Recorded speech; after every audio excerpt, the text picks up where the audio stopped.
Hey, good morning. Steve Brown with B&M Pro staff here in Elmore County, Alabama, on the Alabama River, Millbrook, Alabama. Today we're actually at Jackson Lake. Beautiful place to fish. I want to talk to y'all about a couple of tips, and this applies to the pros or the common working man that enjoys fishing.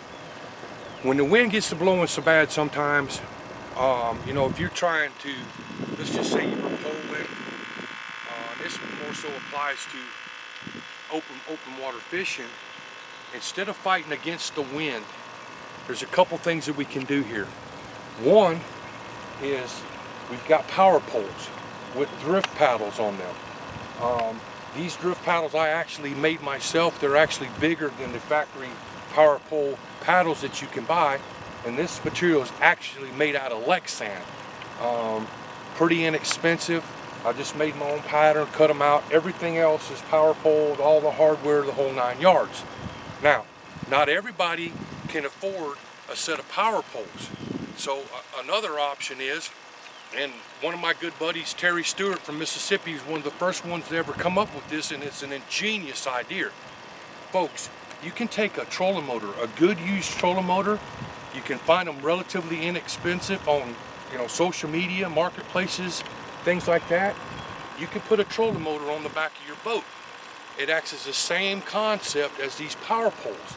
It lets you control the drift of the boat, where you can slow your boat down and fish.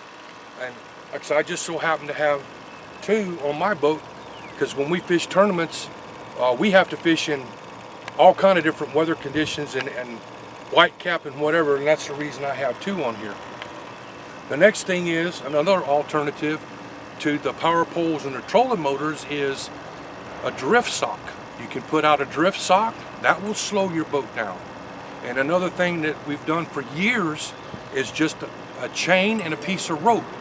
And have out enough chain and rope to where that chain is dragging the bottom of the lake or the river, where whatever impoundment you may be fishing, and that will slow down the speed of your boat and control, because once again, it's all about boat control, trying to be stealthy.